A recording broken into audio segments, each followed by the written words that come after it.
네, 할렐루야. 오늘부터 고난주간이 시작이 되죠. 그리고 돌아오는 주일이 부활주일이고요. 특별히 이번 주 또 금요일날 저녁을 성금요일이라고 해서 또 6월절 마지막 집회 시간이기도 합니다. 이 고난주간은 잘 알다시피 아시겠지만 예수님의 그 마지막 십자가의 고난의 그 한 주간을 우리가 기념하여서 거룩하게 보내는 그런 주간입니다. 그래서 이 고난 주간에는 우리 기독교인들이라면 더 거룩하게 그리고 말씀을 묵상하면서 특별히 말씀 중에서도 예수님의 그 십자가의 여정을 묵상하면서 경건하게 한 주를 보내야 된다고 생각을 합니다. 그런 면에서 이 고난주간 첫 시간 예배 교회에서 모여서 예배드리면 더 좋았겠지만 또 현재 상황이 여의치 않으니까 이렇게 영상으로나마 온 교회 성도들이 우리 어린이들부터 시작해서 우리 신중년 어르신까지 모든 세대가 첫 시간 예배로 고난주간을 지키는 것은 굉장히 경건한 삶이라는 차원에서 의미가 있다. 그렇게 생각합니다. 오늘부터 시작되는 이 고난주간 특별 첫 시간 예배 하루도 빠지지 말고 다들 이렇게 참석하시면 좋겠고요. 우리 교육자님들이 하루씩 맡아서 고난주간 이 첫 시간 예배를 인도하게 됩니다. 여러 명이 같이 하니까 또 여러분들이 지루하지도 않고 더 좋을 것 같아요. 하루도 빠지지 말고 다들 참석하시기를 바랍니다. 아멘. 자, 그럼 우리 같이 찬양하고 또 우리가 말씀을 나누도록 하겠습니다. 찬양하겠습니다. 만왕의 왕 내 주께서 왜 거쳐 당했나 이 벌레 같은 날 위해 그 보혈 흘렸네 십자가 내가 처음 볼 때에 나의 맘에 든 고통 사라져 오늘 믿고서 내 눈 밝았네 참 내 기쁨 영원하도다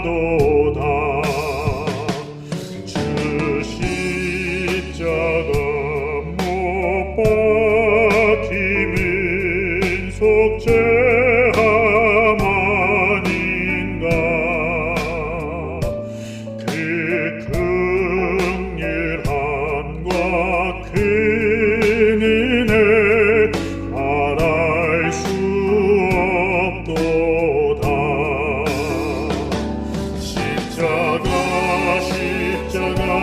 내가 처음 볼 때에 나의 맘에 큰 고통 사라져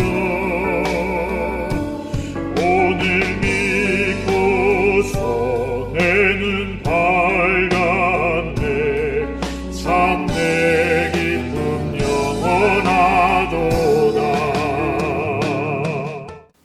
아멘.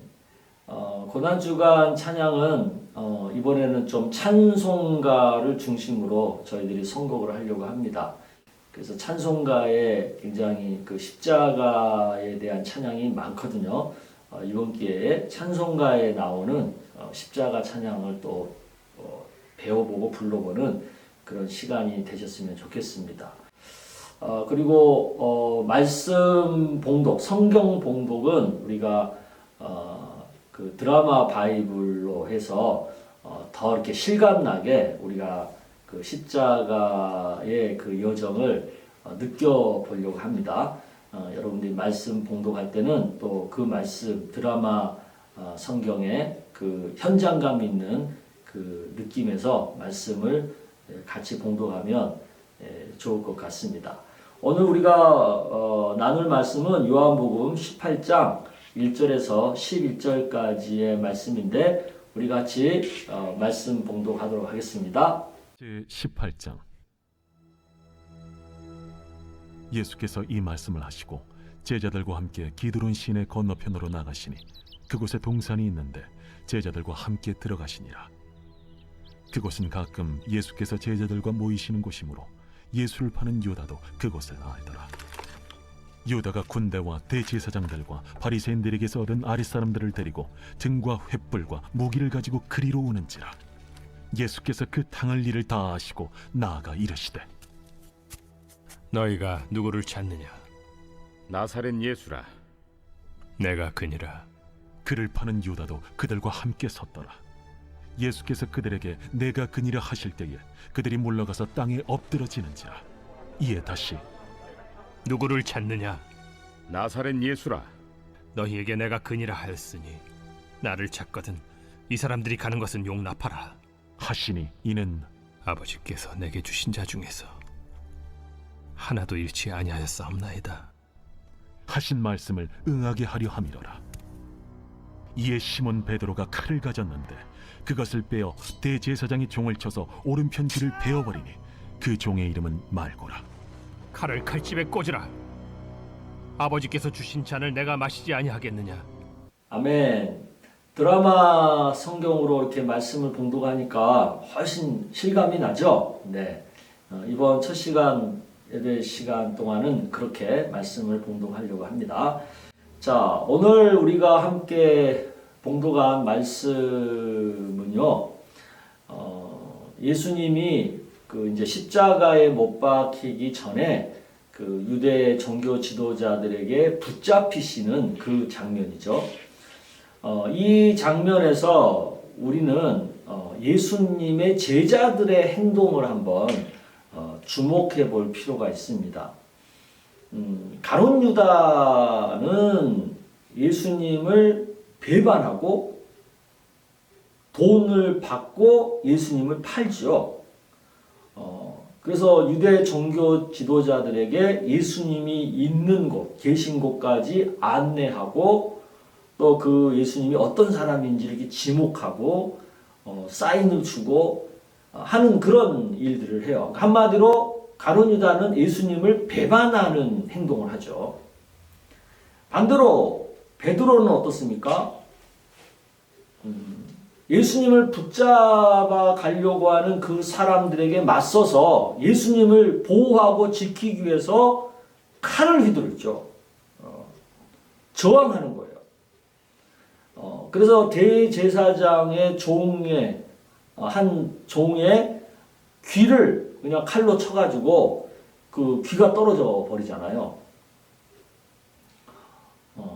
또 그 외 나머지 다른 제자들, 그 제자들은 두려워서, 그 상황이 두려워서 다른 어떤 말도 못하고 어떤 행동도 못하고 그냥 떨고 있고 도망치기에 바쁜 그런 상황인 거죠.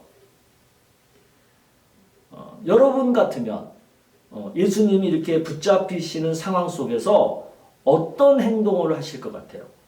가룟 유다 같이 배신자의 입장에 설 것 같아요? 아니면 베드로처럼 예수님을 지키기 위해서 폭력을 불사하고 저항을 하겠어요? 아니면 나머지 다른 제자들처럼 두려워 떨면서 도망치기 바쁘겠어요? 우리는 가룟 유다를 이제 배신자라고 해가지고 굉장히 아주 이렇게 나쁘게 보죠. 그런데 가룟 유다가 왜 배신했는가를 한번 생각해 볼까요? 그냥 가룟 유다가 정말 아주 못돼 먹고 나쁜 사람이어서 예수님을 배반한 걸까요? 사실 가룟 유다는 나름 소신이라는 게 있었어요. 자기 생각이라는 것이 분명했다는 거죠.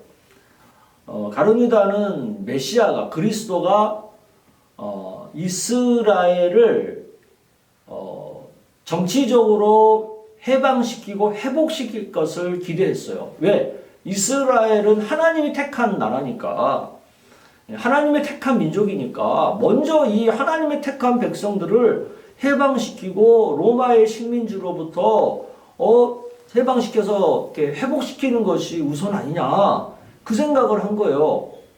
그 생각이 틀린 생각인가요? 꼭 틀린 생각이라고 할 수는 없죠. 이런 소신이 분명했던 사람이에요, 가룟 유다가. 하지만 예수님의 생각은 달랐던 거죠. 가룟 유다랑.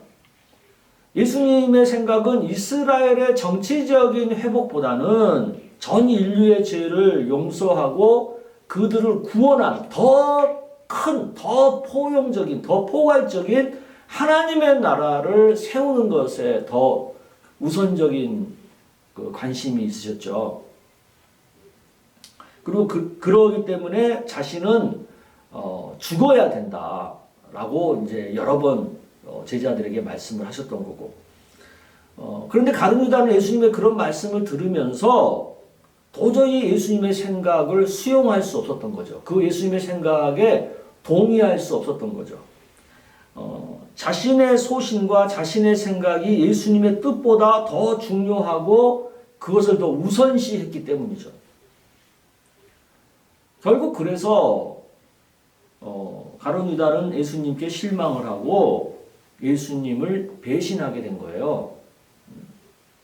그러니까 쉽게 가룟 유다가 예수님을 배신했다, 저놈 나쁜 놈이야, 이렇게 치부할 일은 아니에요. 오늘날 우리 주변에도 보면 유다 같은 그런 경우가 많이 있죠. 자기 나름대로 생각이 분명하고 소신이 있는 거예요.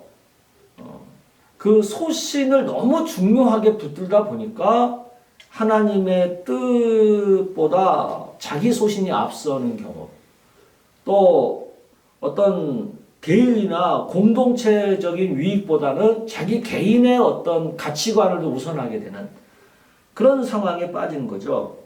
그러니까 소신이라는 게 의로워 보이죠. 하지만 그것이 성경보다 우선하게 되고 어떤 공동체의 가치보다 우선하게 되면 해가 될 수 있다는 것을 우리가 알아야 되는 거죠. 그런 면에서 우리들도 너무 소신소신하다 보면 얼마든지 배신자가 될 수 있다 라는 것을 알아야 되는 거예요. 특히 교회 안에 보면 믿음이 좋다고 하는 사람들 중에 이런 부류가 많습니다. 믿음이 좋다고 하는 자기 의에 빠져가지고 자기 소신이 전부 옳은 것처럼 착각을 해가지고 자기의 생각에 무조건 옳다는 생각에 자기 그 확신에 빠져가지고 어떤 성경의 뜻보다 교회 공동체의 전체의 생각보다 자기의 생각을 앞서다가 본의 아니게 가룟 유다 같은 배신의 상황에 이르게 되는 그런 경우가 되게 많거든요. 그래서 우리가 이런 것들을 좀 조심을 해야 되겠죠. 그럼 저항하는 베드로는 그러면 잘한 걸까요? 예수님을 지키기 위해서 칼을 휘둘러서라도 예수님을 보호하려고 했던 그 베드로는 잘한 행동일까요? 아니죠. 예수님이 그런 베드로를 칭찬하지 않았잖아요. 베드로가 아무리 예수님을 보호하려고 한 행동이라고 할지라도 그것은 예수님의 뜻과 다른 예수님의 뜻에 어긋난 행동이었기 때문에 예수님이 결코 베드로의 행동을 칭찬하지 않았죠. 왜냐하면 예수님의 뜻은 분명했어요. 인류의 죄를 용서하기 위해서 자신은 죽어야 되는 거였어요. 그것이 예수님의 뜻이고 하나님의 뜻이에요. 그렇다면 베드로는 어떻게 해야 되겠습니까? 예수님이 안 죽도록, 죽지 못하시도록 막는 것이 하나님의 뜻이에요? 그게 아니죠. 예수님이 돌아가시는 것, 죽으셔야 되는 것이 너무나도 안타깝고 슬픈 일이지만 그것이 하나님의 뜻이라면 그 상황을 받아들이는 것이 믿음이죠. 그런데 베드로는 그것을 받아들이지 못하고 폭력을 써서라도 저항을 한 거죠. 그러니까 예수님이 그것을 믿음의 모습으로 보지 않으신 거죠. 오늘날 우리들도 이런 상황을 맞이할 때가 많죠. 우리 그리스도인들의 세상 가운데 살면서요, 모든 게 편안하고 형통하고 그냥 everything okay, 그것만이 하나님의 뜻이 아닐 때가 많아요. 때로는 우리 그리스도인들이 고난을 당하는 것이 하나님의 뜻일 때도 있고요. 환난과 핍박을 받는 것이 하나님 뜻일 때도 있고요. 내 생각과 다르게 어떤 중환병에 걸려서 일찍 죽어야 되는 그런 것도 하나님의 뜻일 때도 있고요. 이럴 때 우리는 그것에 저항하고 그것에 맞서는 것보다는 그것을 하나님의 뜻을 있는 그대로 잠잠히 받아들이는 것, 그것이 믿음이라는 것을 우리가 알아야 돼요. 가끔 우리가 믿음 있는 모습으로 표현한다고 해가지고 말씀대로 해야 된다는 어떤 그런 강박관념에 빠져가지고 어떤 그런 상황을 쉽게 수용하지 못하는 경우가 많거든요. 우리가 좀 이 베드로의 행동 속에서 우리가 좀 그런 부분들을 되돌아볼 필요가 있다. 그런 말씀을 드리고 싶습니다. 그러면 남은 그 제자들은 어때요? 그들도 마찬가지죠. 두려움에 떨면서 아무것도 못하고 도망치기 바쁜 제자들. 그런 모습은 전혀 믿음의 모습이라고 할 수 없죠. 예수님께서 고별 설교에서 여러 번 말씀하셨잖아요.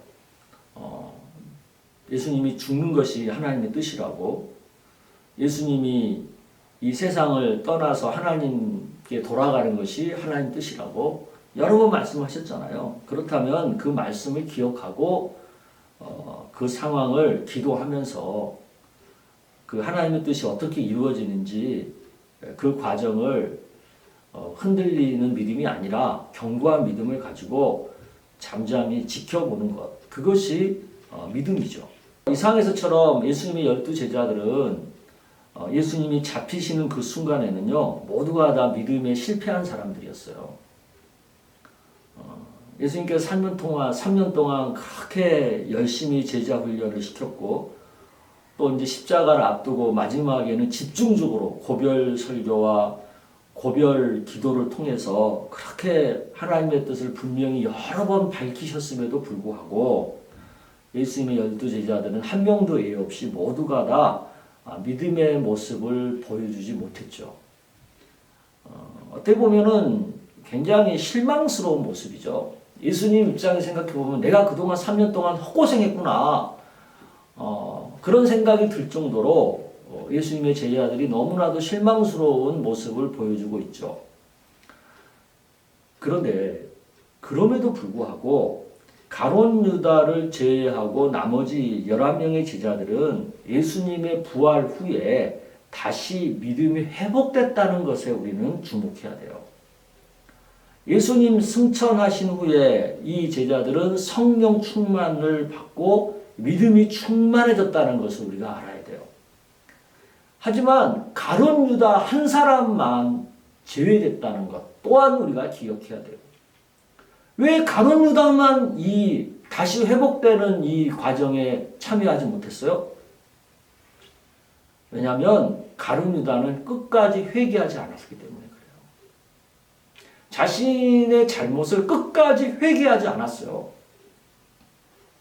그리고 끝까지 자기의 생각을 고집하면서 자살을 해버리잖아요. 자살을 선택하잖아요. 사람은 누구나 죄 지을 수 있고 실수할 수 있고 실패할 수 있어요. 그런데 그것이 죄라는 것을 알았으면, 그것이 실수였고 실패였다는 것을 알았으면 빨리 그것을 인정하고 회개할 줄 알아야 되는 거예요. 죄 짓는 것보다, 실패하고 실수하는 것보다 더 나쁜 게 뭐냐면, 더 안타까운 게 뭐냐면 끝까지 회개하지 않는 거예요. 끝까지 자신을 고집하는 거예요.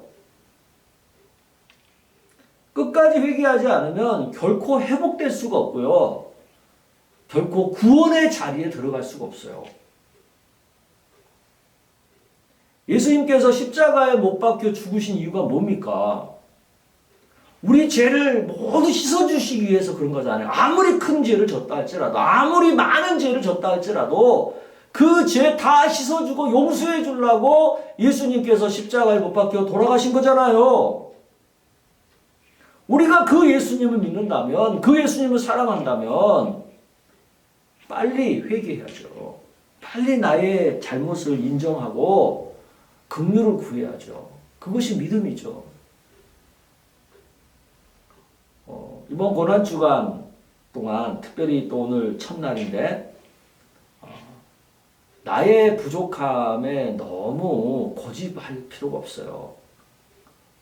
빨리 그것을 인정하고 받아들이고 주님 앞에 회개하고 긍휼을 얻고 그리고 다시 회복되는 게 중요해요. 믿음이 회복이 되고 은혜가 회복이 되고 감사가 회복이 되고 기쁨이 회복이 되고 이게 주님이 원하시는 거예요. 베드로를 비롯한 나머지 제자들이 부활 이후에 예수님 만나고 그들이 그 실패의 자리에서 다시 회복에 대해서 일어났잖아요. 오늘 우리에게도 그런 은혜가 필요해요. 오늘 이 말씀을 기억하고 다시 회복되는 우리 모두가 되기를 주의 이름으로 축복합니다. 아멘. 이 시간 제가 기도하겠습니다. 하나님 아버지, 오늘 예수님이 잡히시는 그 현장에 함께했던 제자들의 모습 속에서 믿음에 실패한 저들의 모습을 봅니다. 가룟 유다는 배신자의 모습이었고 베드로는 하나님의 뜻을 망각하고 저항하는 모습이었고 나머지 제자들은 두려워서 도망치기 바쁜 모습이었습니다. 모두가 다 믿음에 실패한 모습들이었습니다. 하지만 11명의 남은 제자들은 훗날 자신들의 부족함을 깨닫고 인정하고 회개함으로 다시 회복의 자리에, 구원의 자리에 돌아올 수 있었습니다.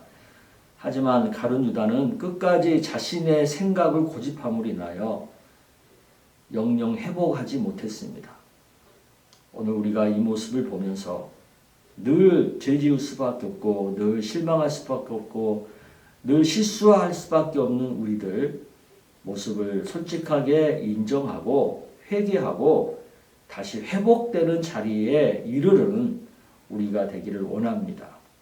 주님이 우리의 모든 죄, 크고 작은 모든 죄 용서하기 위해서 십자가에 돌아가 주심을 믿고 우리의 생각을 끝까지 고집하지 말고 주님 말씀 앞에서 또 공동의 선의 가치 앞에서 나의 생각을 내려놓을 줄 아는 그런 은혜를 허락하여 주시옵소서.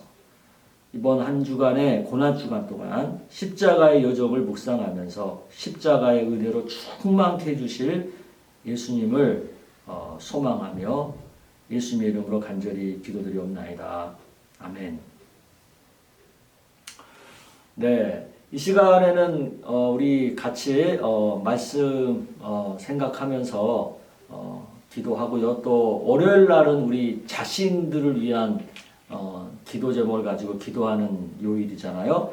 그래서 먼저 하나님의 길을 또 하나님의 뜻을 아는 지혜를 달라고 기도하시고요. 또 하나님께 순종할 수 있는 능력을 그리고 우리 일상의 필요, 건강이나 물질과 같은 것들을 채워달라고 기도하시고 또 다른 사람을 사랑할 수 있는 넉넉한 마음을 달라고 기도하고 또 그 외에 각자 기도 제목이 있다면 그것을 기도하고 각자 있는 곳에서 자유롭게 마무리하면 좋겠습니다.